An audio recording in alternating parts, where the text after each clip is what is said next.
because I listened to Bill O'Reilly, I listened to Glenn Beck, I listened to these guys, and the Fox News line politically is we need to raise a bunch of taxes to pay off the national debt. That's the conservative thing to do. Instead of cutting government and arresting the bankers, indicting them, investigating them. I tuned in today and this morning and heard Beck in his last hour. And I couldn't believe I heard it say if Obama does the right thing and goes to the center to save himself politically, he's got to watch out because he's brought all these czars into the White House that are 9/11 truthers, and the Secret Service better protect him from them. They better protect this man. So, the message was, it wasn't even veiled, 9/11 Truth wants to kill the president? There was only one czar who signed a 9/11 petition in 2002 when he was a community organizer, Van Jones, for a 9/11 investigation. Another investigation. So because he was the only one out of all the bad things he wanted, restrictions on free speech, communism, all of it, who actually had some humanity. And so Cass Sunstein, one of the most powerful czars in the White House, he says arrest you if you question the official story of 9/11, if you question man-made global warming. Whether you agree that 9/11 is suspicious or not, you should definitely support the free speech right. The truth is, Obama pushes the 9/11 fable. He pushes the pretext for war. He pushes WMDs in Iran, just like Iraq. It's all the same. The lobbyists, the banker bailouts, the Patriot Act, the torture, the secret arrest. It's all the same. And the truth is, the operatives in the White House, like Cass Sunstein and all the rest of them that talk about how they love collectivism and communism, that's just their communist walking papers. That's just their community organizer cover. Because they come into the communities and say, socialism, collectivism, communism is going to help the poor. So the poor get behind big government, not so they get some of the money. Even if you believe in communism, I don't, because crooks always steal the money. And it's immoral. But they're not really communist. Notice, big banks, the big powerful governments, always put communist and socialist in. Why? Because they're for collectivism, which is what the big banks want. Again, I know you as the audience know this, but we've got to get this message out to people. Really, we should write a news article. Kurt Nimmo, Paul Watson, Aaron Dykes, Steve Watson, somebody, or some other news website. Somebody ought to really go through and compare Glenn Beck to Barack Obama.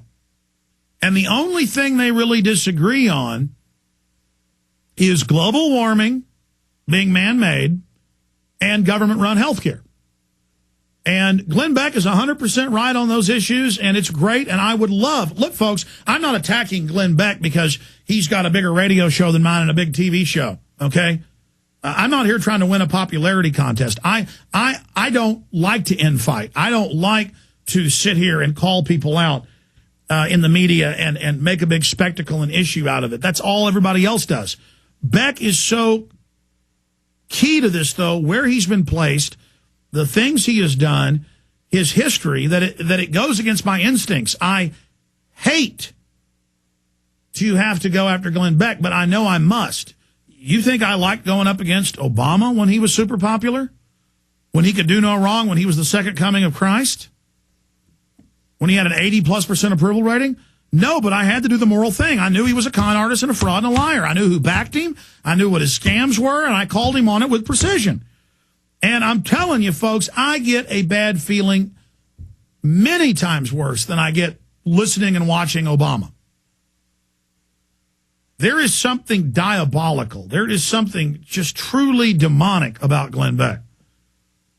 And again, you can go pull the clips up. Saying Ron Paul's a kook, saying we need to arrest 9/11 truthers, saying we're terrorists. I heard him say it again today. I never used to tune in. I would see YouTube clips. Now I'm forcing myself, and it's like going into a porta potty and opening the lid and looking in. I don't want to. And I'm having to look at this, and I'm just like, look at it.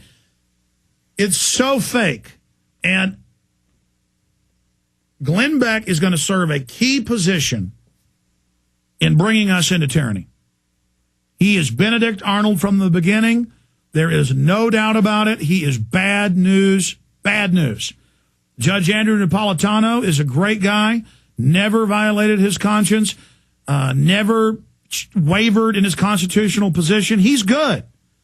I mean, I wish, he was the guy in Glenn Beck's position, but they're not going to allow that. They let him fill in sometime, and have his own show on smaller parts of the business network because they know it's super popular. They want that audience of people that are awake, but they also want to control that audience. And look, I'll just tell Glenn Beck, and I'll come back and take your calls. Stop it, man. We see what you're doing. Even if you lose your contract, stop stabbing us in the back. And stop saying 9/11 truthers are going to kill Barack Obama. I mean, come on, man. You agree with Cass Sunstein that we're the number one enemy because you guys know what really happened on 9/11.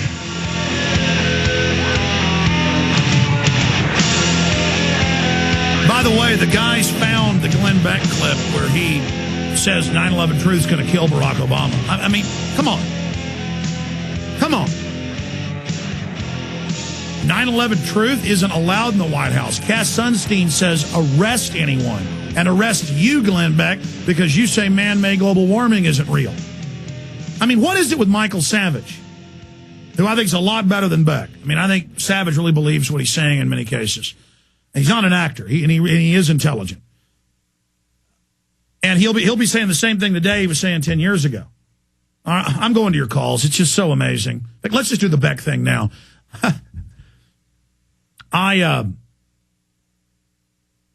I remember hearing Savage say, if you protest the war, you should be put in a camp because you're aiding terrorists.